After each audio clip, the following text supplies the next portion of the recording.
morning, everybody. It is Tuesday on the Rutledge Perspective. I'm your host, Laurel Rutledge. And y'all see my new thing here? I keep it, see? Isn't that cool? I'm so excited about this. Look, I have to actually raise this up. Right, look. See, my new poster. Can y'all see that? Anyway, thank you, Veronique, and thank you to the vendor who did this for me. And I keep wanting to say Jason, but I think it's John. V, which one it is? What you talking about? Oh, so this is my radio audience. I just did some new pictures at the end of the year and got a new poster. So there's the poster that was the old poster. Can they see that one, Jerry? Yep. See the old poster? The old poster. And this is my new poster. Look at it. See, John, thanks, V. John, thank you, John. I don't know if John's listening, but John, you've now been called out on the radio. So thank you, thank you, thank you. And it's got my pink boots in it too. Can y'all see that? Clean. I don't know if they can see that because I can't tell if I can get it. Well, it's got my pink boots in it. So anyway, so what we're going to talk about today is grace. We're going to talk about grace today. Still in the idea of with DNR signs, y'all. So if you're listening, John, Jon at DNR sign, D&R signs. We're going to talk about grace in the context of this hustle and flow and surrender and all that kind of stuff. So we're still on that train for this month. Just a couple of things though, because I always, like to do at least a few public service announcements. I did hear that one of the things that Biden is going to try to address, and I don't know if this was in his first 10 days, because now he's got a first 10-day list and a first 100-day list, is he's also trying to address the whole eviction issue. And so for those of you who are challenged and having issues with paying rent and all that kind of stuff, hang in there. Hopefully there will be some assistance that's coming. I'm just believing that we're going to be able to get some of these things adjusted and solved. And then there is more PPP. So for small businesses, if you're still needing PPP, there is more PPP. Make sure you're getting with the banker or an accountant or somebody and getting those applications in. And make sure you're keeping all your documentation. You need the right documentation so that it doesn't cause you a problem at the end of the year. So make sure you're doing that. And then, this week is going to be a historic week. No matter which side you come down on, it is an historic week. Tomorrow is an historic day. Given everything that's going on in the country, though, I ask that everyone please be safe. Please be safe. Pay attention. There are forces that work that just are out there wanting to harm people. And so just be safe, be vigilant, pay attention to what's going on around you. And as we celebrate tomorrow, the transition and the first woman, Black woman, Asian woman to be Vice President of the United States. Vice President-elect Kamala Harris. Got my pearls on, don't have my Chucks on today. But I'll have my pearls and Chucks on tomorrow while I'm watching virtually. So tomorrow's going to be historic. So let's talk a little bit about grace. And I'm gonna do a plug for somebody too. My friend Alexis Thompson, she now lives in Vermont, and has got a beautiful place that she and her partner built. And it's a place that is a safe space for souls to show up. It's called Ubuntu. And she just finished writing and released her book, The Power of a Graceful Leader. This is the same person that I posted on my website with the Gratitude Journal, Gratitude 540. Her book, The Power of a Graceful Leader. You can go get it on Amazon today. The Kindle download is 99 cents. So it is incredible. And great minds think alike, because I talk a lot about grace. Alexis talks a lot about grace as well. But it hit me, and that's why I posted yesterday, grace will take you places that hustle won't. Mm-hmm. And I posted that because Jerry and I were talking this morning. We all have moments, y'all. We all have moments. And my word for this year is surrender. I'm going to continue to surrender to the flow. And I am also imperfect. I'm also a type A, insecure, overachiever, overthinker. That's just who I am. And so I'm always reevaluating. I'm always there's just always way too much going on in my head, right? For me. Now, I am so calm and collected and cool with other folks, but my own stuff is a hot mess. Actually, it's not a hot mess. It's just really messy up in there sometimes. And so when I thought about grace, and and even in reading some of Lexi's book as well, because we tend to be aligned, you just meet those kindred spirits. But the thing about grace, and I always tell people to give ourselves grace. We need to give ourselves grace.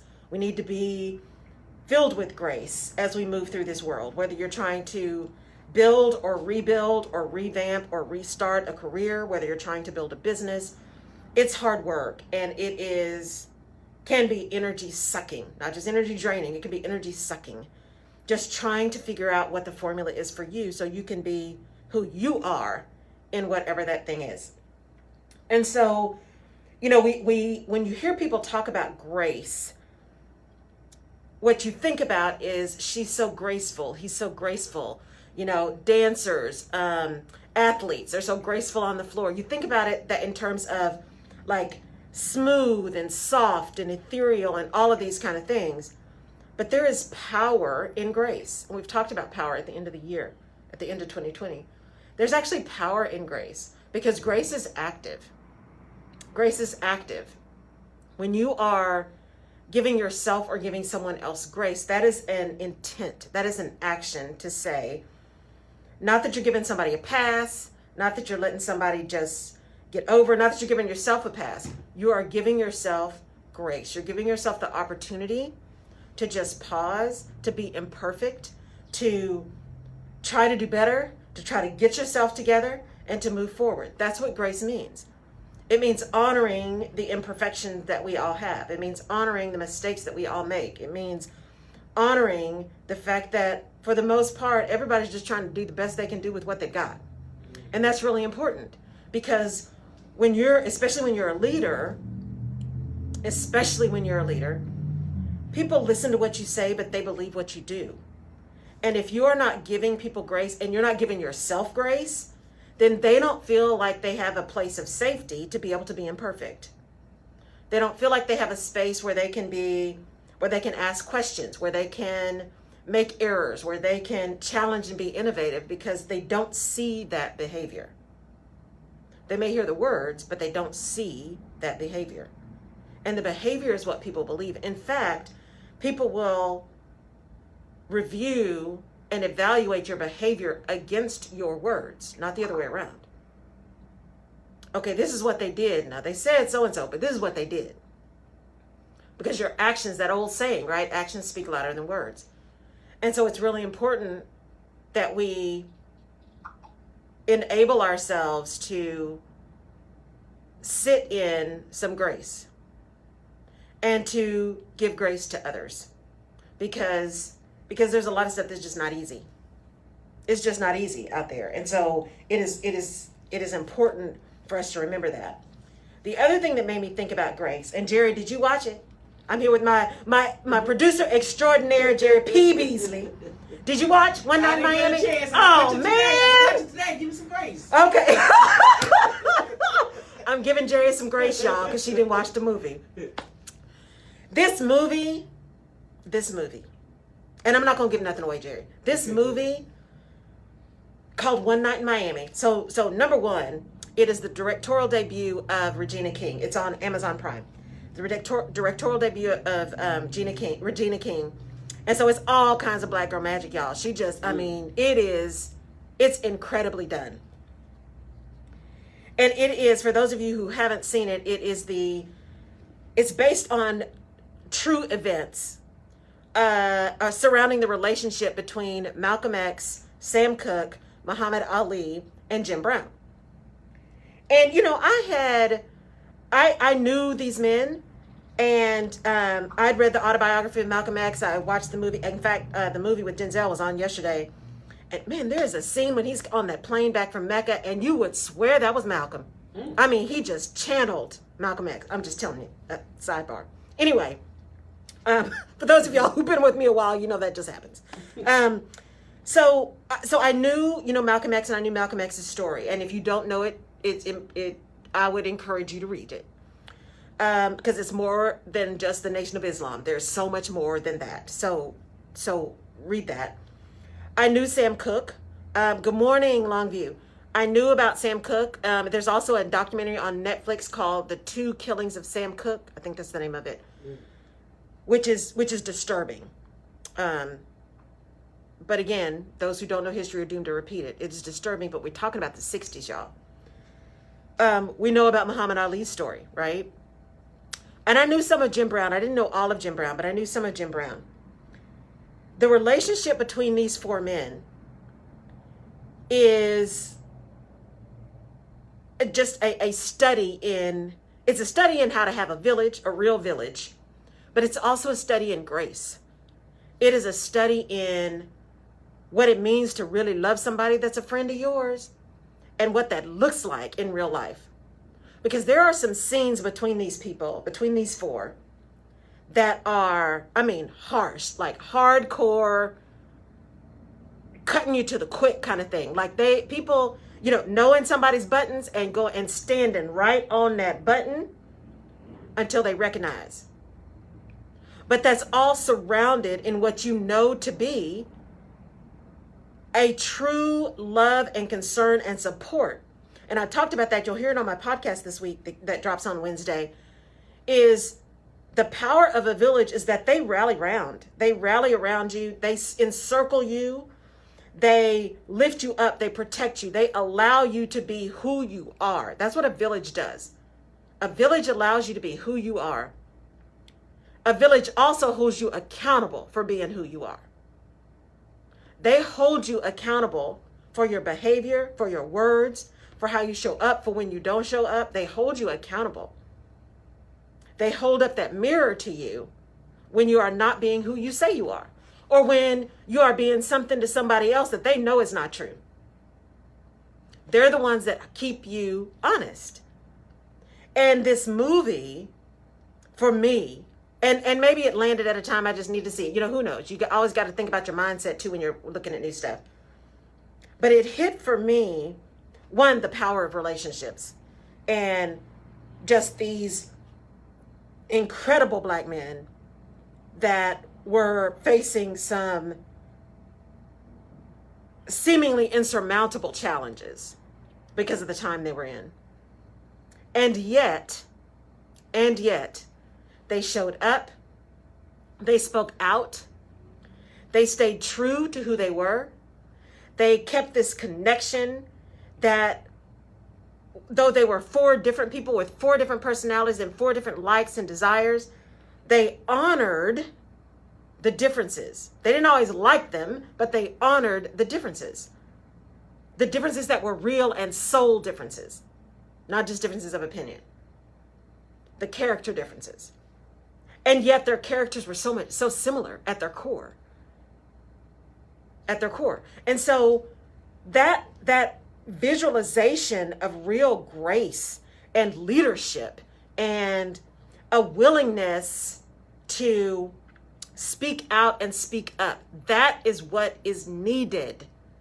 That is what is needed. That's what leadership is about. And that's what grace is about. Because a graceful leader gives voice to others as well, gives everyone an opportunity to stand up, gives everyone an opportunity to speak up and to say something. And when there are differences of opinion or differences of perspective or complete disagreements, a graceful leader understands how to disagree without being disagreeable, as Ruth Bader Ginsburg said. A true leader understands how to take an idea that's just a wrong idea or wrong information or misguided and gently guide the person back to where they need to be without embarrassing them or putting them down or any of that kind of stuff. That's what true leaders do. That's what exceptional leaders do. That's what graceful leaders do. Because there is power in grace. And when you go through the process of understanding what it means to give yourself grace, or when someone has given you grace, it is much easier for you to do the same for someone else. And I'm telling you again, that book, The Power of a Graceful Leader, is really, it's masterful. Who's it by? It's by Alexis Thompson, Alexsys, Alexis Thompson. Her nickname is Lexi. You'll see that, Lexy, Lexi. I also posted it, I shared it on my LinkedIn as well. It's just really, really powerful in talking about how grace is a foundational piece to moving. And I truly believe that if we could find a way to give ourselves more grace, we could actually find room to be more understanding, and we could find ways in which we are more alike than different. And as difficult as these times are right now, and as unbelievable as some of the things are that we have seen, and as challenging as it seems to be able to get back to some semblance of not even normalcy, but just plain old simple decorum and kindness and courtesy, Yeah. I have to believe that it is possible. You know, I was listening to NPR this morning. Of course I was. To NPR this morning. And they were talking to younger folks, like 20 and under. They were looking for 18 to 22. And what their thoughts were about what was going on and the transition and how they were feeling about it. Good morning, Mason, Ohio. And how they were feeling about it. And, you know, one of these and she was talking about how she had talked to her niece about what was going on. And her niece said, you know, we have gotten to a place where it feels like people are going extreme left or extreme right. And there are very few people that have this centrist view anymore. And she said the next thing her niece said was, you know, it wouldn't be surprising to me if we did end up in some level of or some sort of civil war at some point in the near future. And she asked her niece, well, I'm just shocked that you said that. But how do you think about that? And her niece's response was, you have to keep living your life. You have to keep living your life. You have to keep pushing forward. You have to keep moving forward. And I listened to that, you know, as they say, out of the mouths of babes, right? Mm-hmm. You didn't get a sense in listening to this young woman that she was disconnected or that she was giving up and say, well, whatever, it doesn't matter. I'm just going to live my life. It wasn't, because you hear that and you see that. That is not the sense that was given through this conversation that she was relaying. It was much more a sense of, look, there are some things that are going to happen that are out of our control, surrendering to the flow, right? Mm-hmm. That are out of our control. And you can't just sit and not live. You can't just go to ground. You can't just burrow. This is what I took from it, right? You can't just put your head in the sand and go away because things around you are insane. You have to still find a way to show up and to live and to exist and to be, because there are people that are counting on you. There are people that are looking to you to be their support and to give them grace, to be their safe space. There are people that are looking to you to be the leader that you are, to share your wisdom and share your knowledge, or just to share your shoulder to cry on. There are people that are looking to you. And so if in all this madness, we don't also have the capability to still show up, then we are lost. We are lost. And so we do have to still show up. We have to still speak up. We have to still be engaged. We have to still decide that it's important enough to still be here. And that's not always easy. It's not always easy to do that. But it's critical to do that. Because what happens if nobody shows up anymore? Right? What happens if everybody goes quiet? If everybody that has some reasonable semblance of thoughtfulness and critical thinking, not everybody that agrees, that's not what I said. If everybody who has the ability to think critically, to listen to other perspectives, to make a decision and then to work together for a common good, even if there is a uncommon approach, if all of those folks go silent, then all you have is the noise on the edges. Mm-hmm. And the noise on the edges is what's creating what we saw on Wednesday week. That's what's causing that, is all the noise on the edges. And it's all the folks that are reasonable, again, not necessarily of the same view, not necessarily of the same opinion, not necessarily of the same perspective, but all the people in the middle who understand that those perspectives are important, that there's always something to learn from the other side, and that you can disagree without being disagreeable. It's those folks who help us move forward to actual solutions, because they create the groundwork for change. Yes, the ones that are loud and on the fringes start to push things forward sometimes, or they at least create enough noise that people in the middle are like, yeah, we're not doing that, but we got to do something, right? Sometimes you need those fringes to get you off your rear end to do something. So even the fringes are not all bad. They're not all bad, but they must be managed, because they are not just, those fringes are not the whole truth. And if the only people talking are the fringes, then we see what happens to that. We see how that feeds. You know, there's a lot of study on, and we've talked about this before on the show.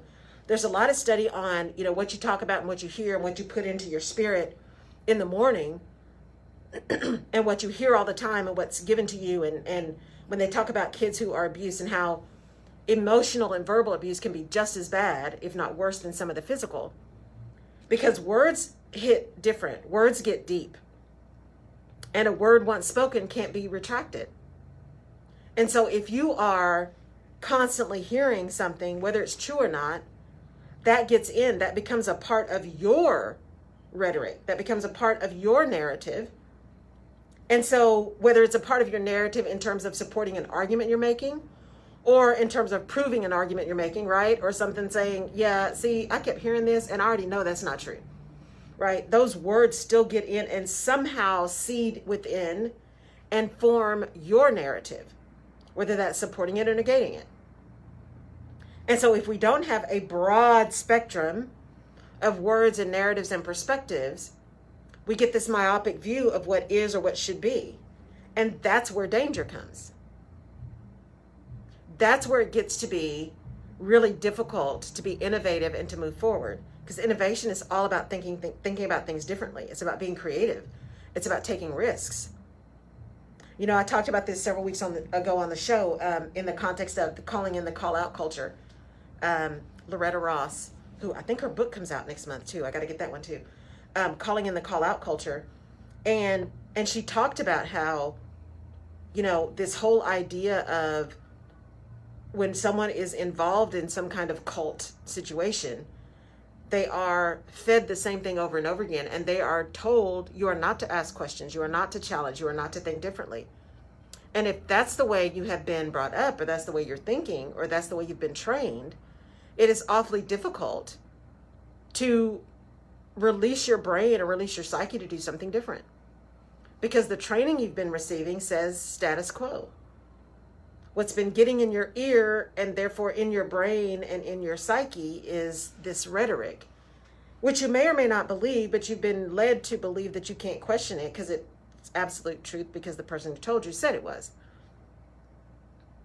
You know, I think one of the posts I made too was something to the effect of, those who tell you not to speak truth to power are because, or if you think it's not okay to speak truth to power, it's because those in power told you it wasn't. Right? So, and that's the challenge of speaking truth to power. Their behavior can tell you it's not okay to tell them the truth. Sometimes their words can tell you. And that's why I asked you, are you surrounded with a great team or are you surrounded with yes people? Because yes people may make you feel good in the moment, but yes people will let you go right over that cliff. Yep. And say, well, I was going to tell them, but they didn't want to hear it. Yes people are not the people you need in your village. Now, that doesn't mean you don't have people around you that at least pump you up.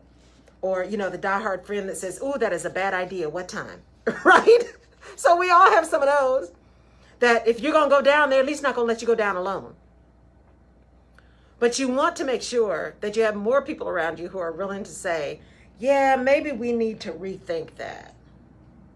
Maybe we need to adjust a little bit. Maybe there's a different perspective. And if we are starting out and having a foundation of grace, there's an opportunity for people to do that to you and for you and with you and around you, because there's safety in that. Because when there's not safety, that's when we respond with fight or flight. And when we have a nervous system response as opposed to a thoughtful or logical response. Because fight or flight is nervous system. That whole polyvagal thing. I think I said that right. The nervous system response. Kind of like reptiles, right? That nervous system. We hear something, we see something, we got to move. Danger, danger, danger, Will Robinson. And so if you create a safe space and your behavior indicates that there's a safe space, that you're giving people grace to be who they are, to ask questions, to be vulnerable, to not know everything, that it's okay to be in an organization where everybody doesn't know everything. Because I've been in the organizations where it was bad if you didn't know everything. When you give space to that, it actually tells people, you know what? I don't have to be perfect, And in my imperfection, I'm actually able to move and grow and build and develop the things that I need to move and build and grow and develop to be in a better space next time. It's a learning environment. That's what a learning environment is. Learning environments are filled with grace. Because learning fundamentally means you don't know something. And you're willing to admit that you don't know it. And then you want to go get whatever it is you don't know. That's what a learning environment is. Right? And wisdom is taking that learning and combining that with experience. Wisdom equals learning plus experience. I took the facts, I used the facts, and those facts gave me wisdom so that the next time I see those same facts, I know what to do and what not to do with those facts. I know what the outcome will be. That's wisdom. And that's why there's so much value in experience. And while, that whole intergenerational thing with organizations, that ended up being a bit of a challenge when we had the recession in 2007. Because people who had intended to retire didn't, which meant there were less spaces for those who were earlier career or mid-career to move, because organizations just didn't know how to deal with all of that. That's just the reality. The real issue is organizations didn't know how to do what they needed to do. But when you look at those, that intergenerational thing, and how companies did eventually start trying to move, the challenge is that balance of, yes, what took 20 years of experience to do before doesn't take 20 years of experience to do now, because so much of it is automated or so much of it is changed or what have you. But that 20 years of experience still has value. So giving grace to those that have much more experience is important.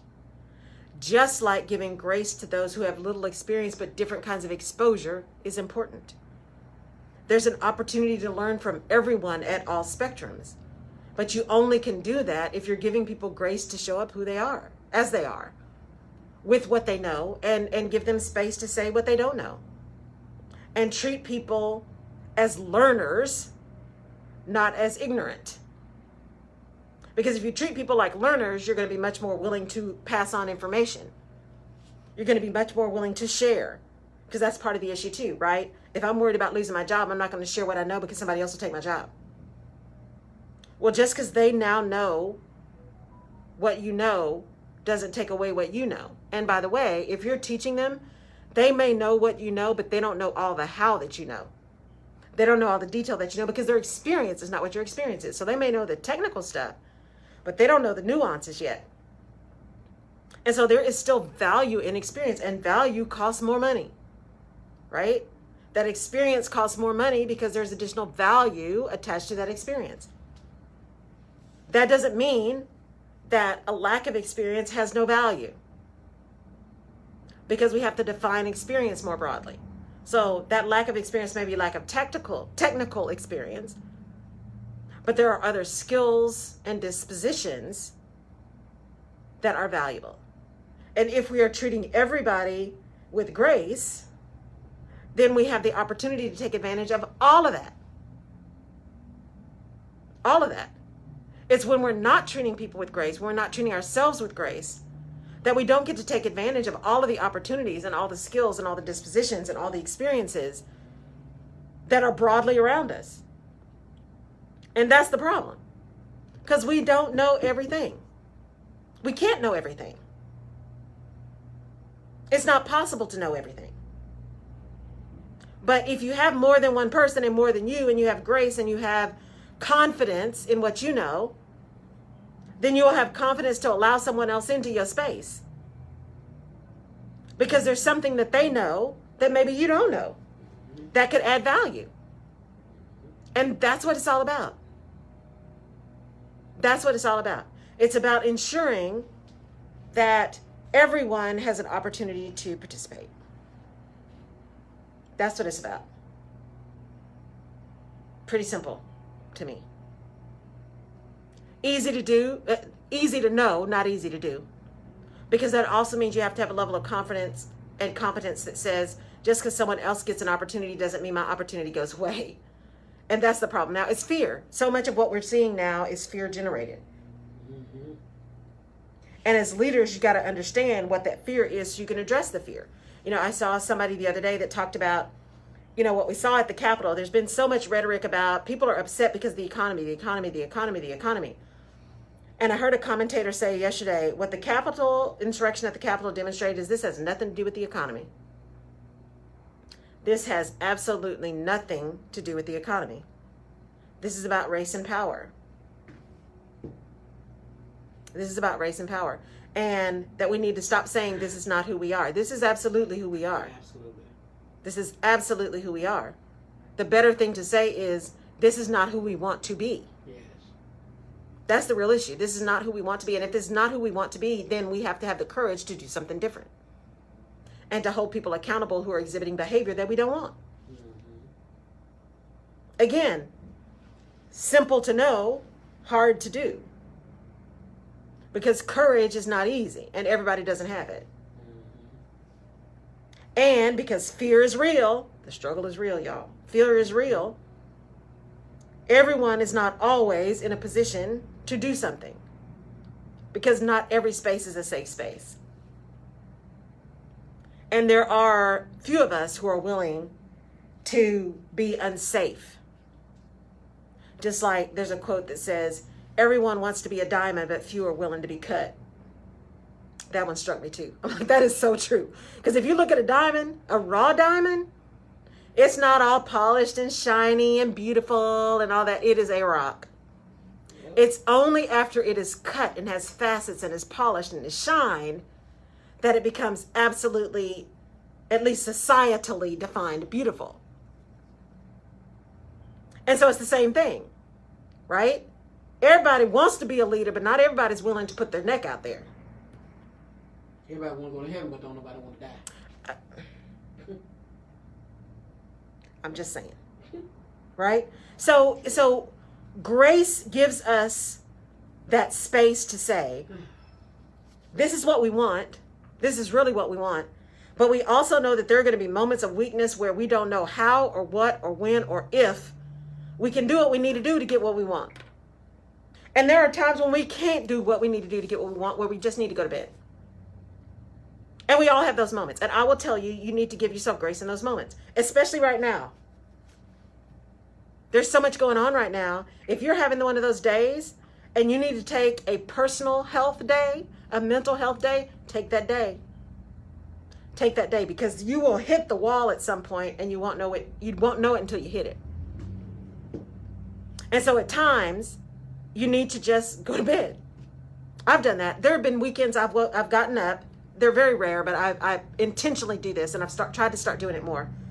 Because as my therapist says, I'm going to get the first one wrong, I think. She said, you need to remember to take at least 1 hour a day, 1 day a week, and 1 week a quarter to rest.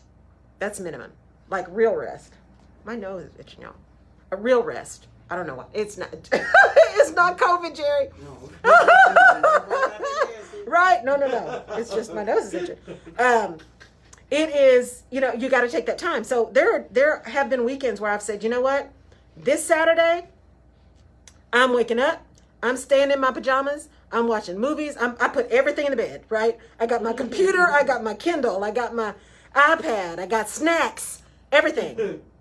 Because I'm not leaving my bed. I just need to just chill and watch movies and nap when I nap and get up when I get up. And those days are so rejuvenating. But I have to, if you're an overthinker like me, I have to give myself permission to do it. Like I have to actually have a conversation with myself to say, this is what we're doing today. Because if I don't, then my mind's like, oh, you should be doing laundry. You should be cleaning. You should be running this errand. You should, all the shouldas. And that's not restful. The whole point is to rest and relax. Right? What is that? Relax, relate, release? Yeah. Right? So that's the whole point. So if you have to find a way to give yourself permission, to give yourself grace, do that. That's your homework for this week. Find a way, find whatever your trigger is that you need to give yourself permission to give yourself grace. Can I say this when you said that? when I look at your poster behind you, and I Uh-huh. told you, I said, there it is. Bam. There she is. Boom. Look who stepped Right? in. I said, I actually have a tear in my eye, but I think it was more of emotional that when you first started this show, we didn't have these masks on. When you first started doing this, I had all kind of visions of what the radio station was going to do. The club was going to go here. We're going to do this, that, and the third, and everybody going to have a show. But everything abruptly stopped, and everything abruptly changed. What Yes. remained the same, you and I kept coming. Yes. So when I look at the poster, I said, "Oh my God, it's like an advancement in the midst of a pandemic or growth, because everybody's grind is totally different." Everybody's And I grind is think different. people get thrown off when they look at somebody else hustle, and somebody else look like they're not hustling, but everybody's grind looks different. Yes. And I guess that's where you're saying you have to give yourself grace, Yes. because you'll think you're not doing enough when you're doing what you're supposed to be doing. You're going to eventually get there, and everybody's going to get there, whether they grinding like this or you waiting to see what God says the next move is to do. It'll get there, but it's different. And that's the show on the Rutledge Perspective today, y'all. You're right, Jerry. You're right. I mean, and that's the whole point of grace, right? Because when I started this year and we were talking about hustle and grind, again, I bring a lot of stuff here because it's stuff that I have experienced and that I know. And I say it because I know someone else is feeling and thinking the same thing. And so that whole idea of hustle and grind, I found myself like beating myself up going, oh man, every time I open the gram, somebody else is talking about your hustle and your grind and get it done and get up. And I just started feeling heavier and heavier and heavier and slower and slower and slower. And oh my God. And I thought, what? Stop. And y'all, by the way, that is a trigger for me. When I first had to get through a lot of head trash, I would literally, when I started feeling that turmoil, I would literally put my hands up and say, stop. It was a physical manifestation of what my mind needed to do. So I'm just saying. Sometimes you just got to find a way, y'all. Some people are using rubber bands, whatever you need to do, you do you to stop the spiral. Anyway, another sidebar. That whole idea of hustle and grinding, there's only one way to do it. And that if you're not working 42 hours, every day, that you're not working hard enough. That if you don't get what you want tomorrow, you didn't work hard enough. You didn't want it hard enough. You didn't make it, but all the didn't, shoulda, coulda. Well, guess what? It could be that thing you were trying after wasn't for you. Yeah. It could be that it just wasn't your time. It could be that there's just a different way because your personality is different, your skill set is different, your desire is different, your vision is different, that your hustle and your grind looks different. So just like they say, don't get caught up in all these Photoshop pictures. Although I have to say, I do love that eyelash filter on Instagram. Because I got a lash issue. I love the lash one. But don't get caught up in all the stuff. You are comparing your behind the scenes to somebody else's highlight reel. And your need may be different. You talked about that last week. You and I Absolutely. About, sometimes you have something allocated to be able to take a slower pace than somebody else can take a slower pace. And so I guess we get caught up because we don't know the drive behind certain people's grind. You just think that's what you're supposed to. I gotta grind. Yes. But if you're not in that kind of a need, you can take your moment to gather yourself and figure out what to do. And even if you have a dire need, sometimes you need to pause so you know if you're going to grind that hard, you're grinding that hard in the right direction. Yeah. So everything's a season everything is a season. Absolutely. It is so important to give yourself a break and give yourself some grace because we cannot compare. And that is the killer. Comparison is a killer. It is. Comparison is a killer because we are all different people and things land on us differently. What lands for me as an insult may land for somebody else as something that pumps them up and makes them work harder. Because we hear things different. Our situations are different. Our experiences are different. Even if you are a sibling and y'all grew up in the same family, your experiences were different. Your conversations were different. What happened to you was different. I mean, the environment may have been the same, but the way you experienced it is different because we're individuals.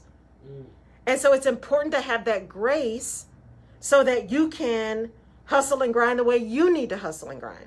Even if that means you're not hustling at all. can I ask this? Is this a grind? When I saw your post, I said, God dog, I need to get my post. Right? Is that wrong? No. Because I'm still sitting over here talking about, I got to get that picture. So is that wrong? Right. No. For me, comparison is wrong when it makes you feel less than or unworthy. When it lights a fire on you and say, ooh, maybe I need to do that, that's different. Right? Okay. That's different. That's different. Because honestly, I wouldn't have even done new pictures except people kept telling me, you have got to get some more pictures. You have got to get some more. If we see that picture one more time, right? And so for me, it wasn't about, it was about doing something that other people do. And I'm seeing all these people with all these great pictures and they have a different picture on everything. And I'm like, oh man. But then that means I got to get in front of a camera and I don't want to get in front of a camera. But this was the best time, y'all. I'm telling you. And plus, there's been some changes. There's been some change. So yes. you have to, you have to move with the season. Exactly. You have to move with the season. And by the way, point and click photography here in Houston, and Cold Colors, Stephen Coleman, Cold Colors Makeup. So that grace-filled environment enables you to move through your life and through the work that you need to do in a way that makes sense for you. In a way that makes sense for you.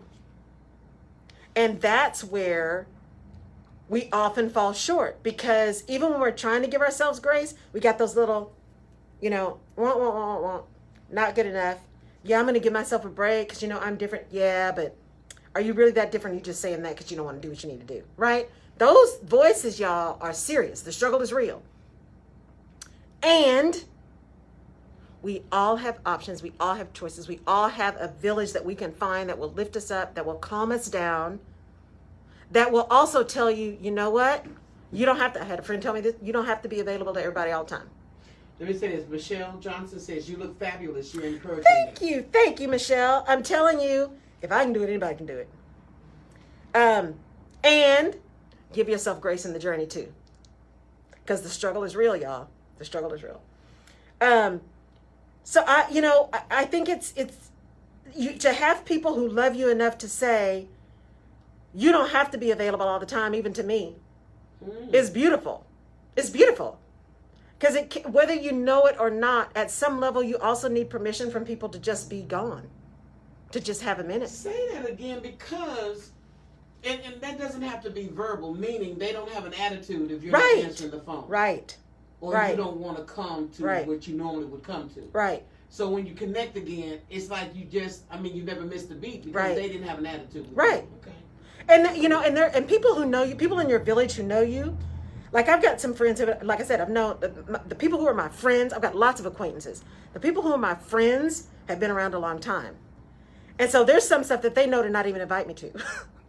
They'll just say, hey, look, there's this thing going on. I'm just telling you. I won't be offended if you don't want to go, right? Because if it's a certain kind of thing, a certain kind of time, I'm not doing it, right?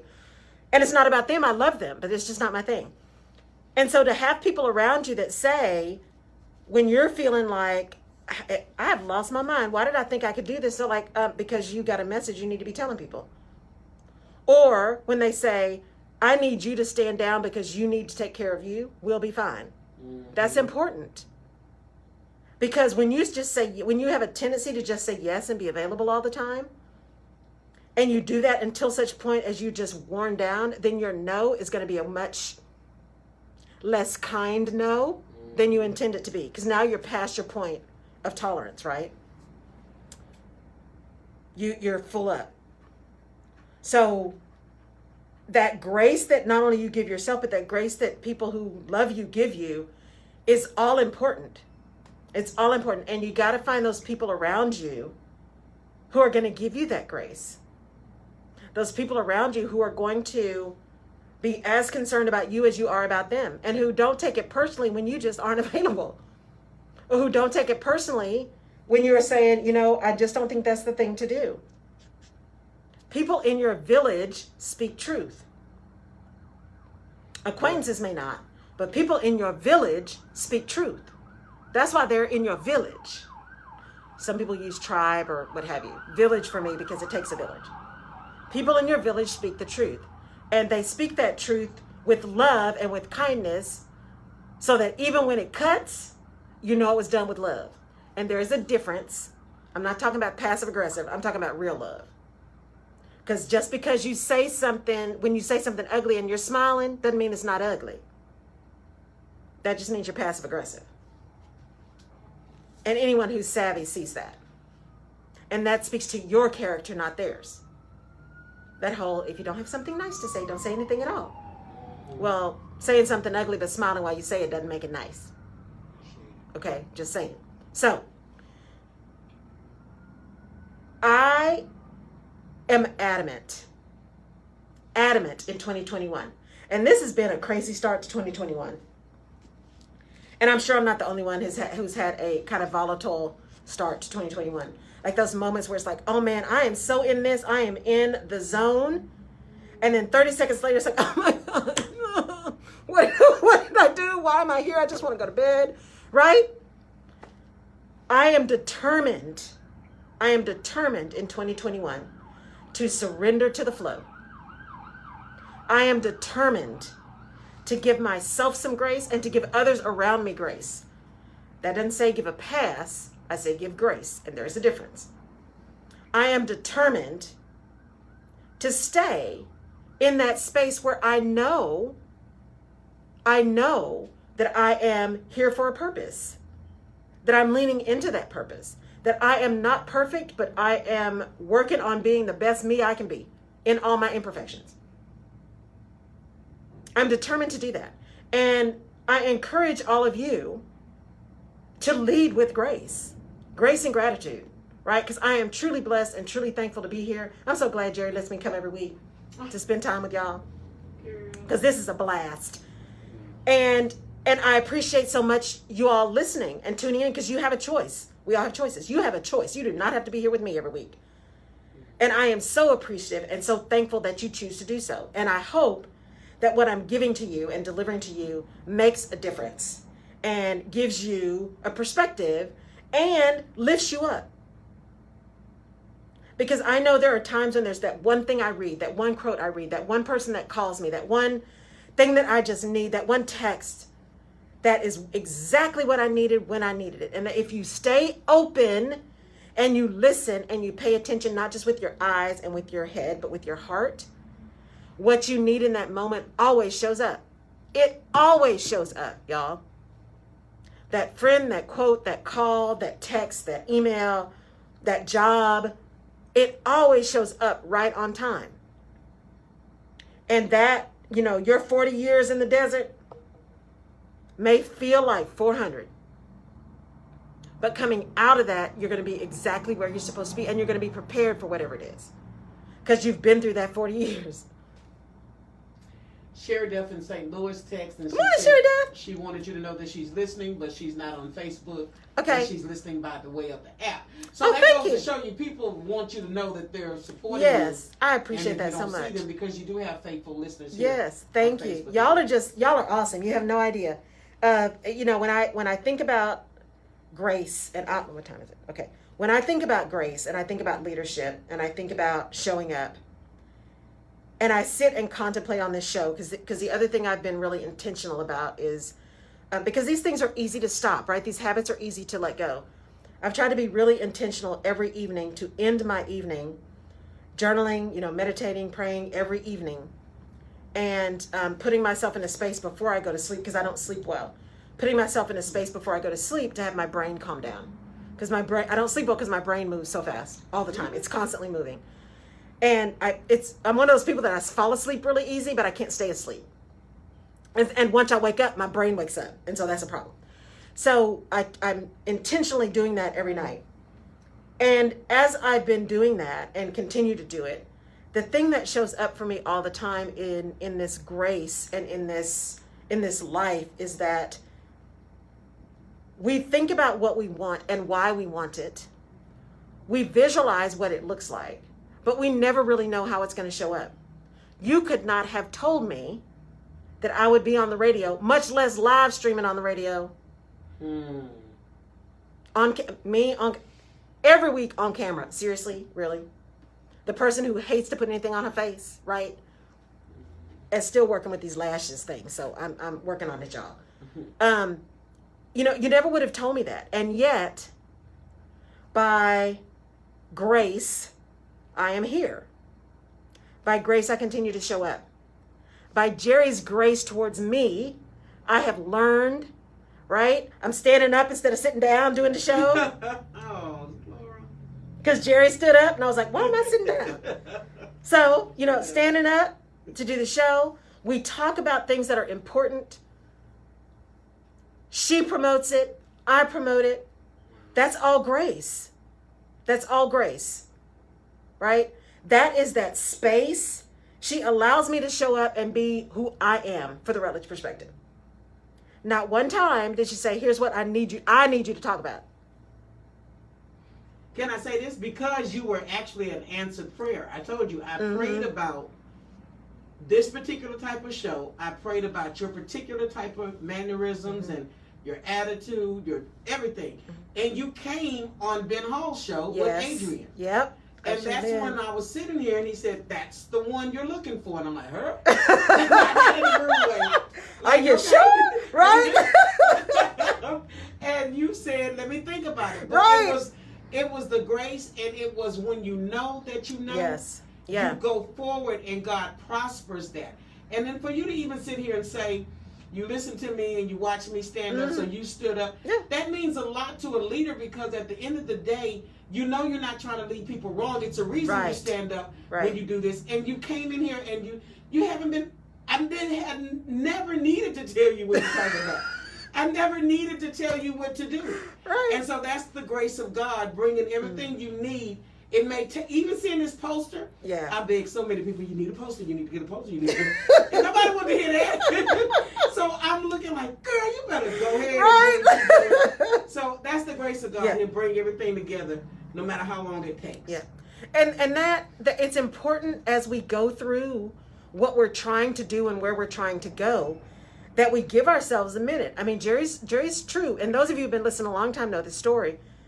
I truly, in 2019, January of 2019, I said, I am going to be more visible. That was I had a few intents, but that was like the number one. Laurel, you're going to be more visible in 2019. This happened in August of 2019. I was on Ben Hall's show with Adrian. That day, Jerry's like, you really need to do a show. And I was like, ugh. Let me think about it. After I talked to some other people, I was like, you know what? I said my intent was to be more visible. Not only did I come to be a guest on a radio show, but the radio show streamed live. I didn't know that. Wow. When I walked in, I had no idea. I had intended to just come in, a shirt and jeans and all. I'm like, it's radio. I thought, no. You've never met any of these people before.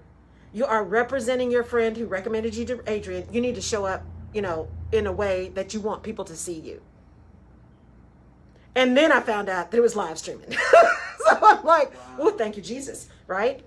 So you got to be willing and ready to show up as you, but the best you can. Even on those days you don't. My mom always said, when you feel your worst, you make an extra effort to look your best, or you're going to look like you feel.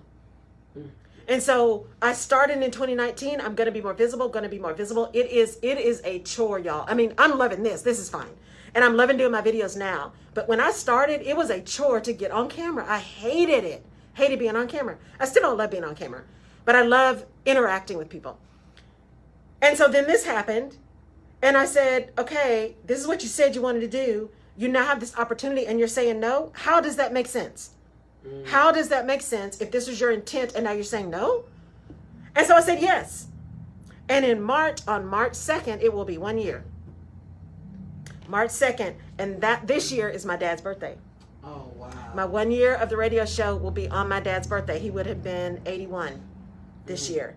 And so that grace that we give ourselves, because I mean, y'all, I wasn't ready. I was not mentally ready. Right? I knew what I wanted. I knew what my heart wanted. I knew what my intent was, but I wasn't mentally ready. But I just did it. I did it afraid. And I figured Jerry was cool, so it'd be fine. right? There are some things we're going to have to do afraid. It's not going to be Yes. a time that you just feel like you're 100% ready. But I think the inside of you knows Yes. when you've got some help that you can't even see the help. Right. That's going to help push you along. So thank God for the right village, like you always say. Thank God for your own intuition that can tell you this is the time to do it. Because we need all of those things to go. Because no man is an island. You have to have that kind of push. You do. You have to have, and you have to give grace. I mean, we all go through stuff. We all go through stuff. We all have conversations. Congratulations to you. Thank you. Thank you. Thank you. Thank y'all, because I wouldn't be here if y'all weren't listening and tuning in. So thank you so much. We have those situations where we get in our own head, where we say things we don't mean, where we have conversations where we misunderstand someone else or they misunderstand us, where we don't support someone like we should, where we don't show up the way we should. We all have those things because none of us is perfect, right? But that's what grace is about. That's what grace is about. We got to give ourselves grace to know that we have those moments, and we just gonna have them. I don't know anybody. I don't know anybody who doesn't have those moments. I don't know anybody. I'm thinking of people in my circle, and I know a lot of people. I don't know anybody who doesn't have those moments. Everybody has those moments. But how we move through those, how we surround ourselves with people who give us space to have those moments, because we all come back together, and at the end of the day, it's about love. It's about love.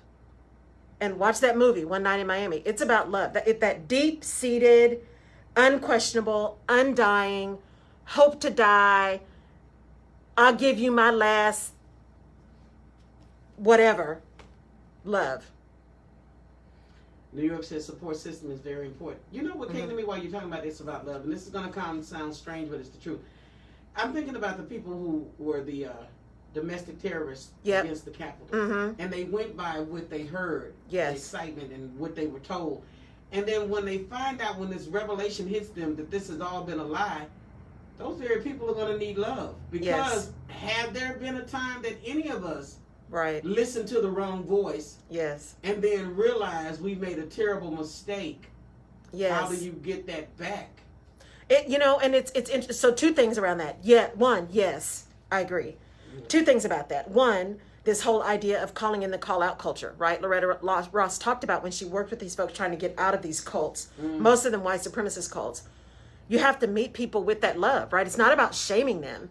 Because they've now actually exhibited a great deal of courage to get out. So how do you bring them back in when they've been indoctrinated, right? How do you help them take hold of this thing that told them this is not right and help them seed that and move forward? That's number one. Number two, that idea of, your apology needs to be as loud as your disrespect was. Those people who led people astray need to stand up. And we saw there was a politician in Oklahoma, I think, apologized to his constituents, all his black, in Tulsa, all his black and brown constituents. And he said, you know what? I was up there about to object to these electoral college votes.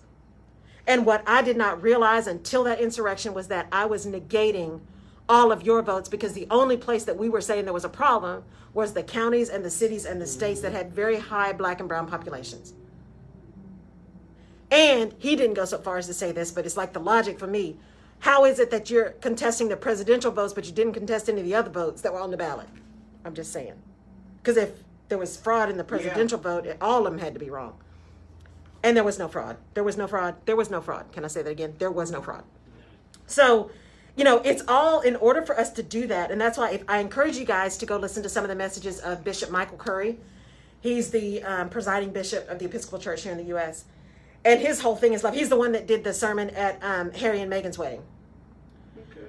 He's incredible. And for him, he says this all the time. It's all about love. And love, while you're loving other folks, love yourself. While you're loving other folks, love yourself. And so that idea of reminding yourself that you are worthy of love, that you are loved, and then having that same deep-seated, Again, hope to die, lay my life down, what you need, I got you, love for somebody.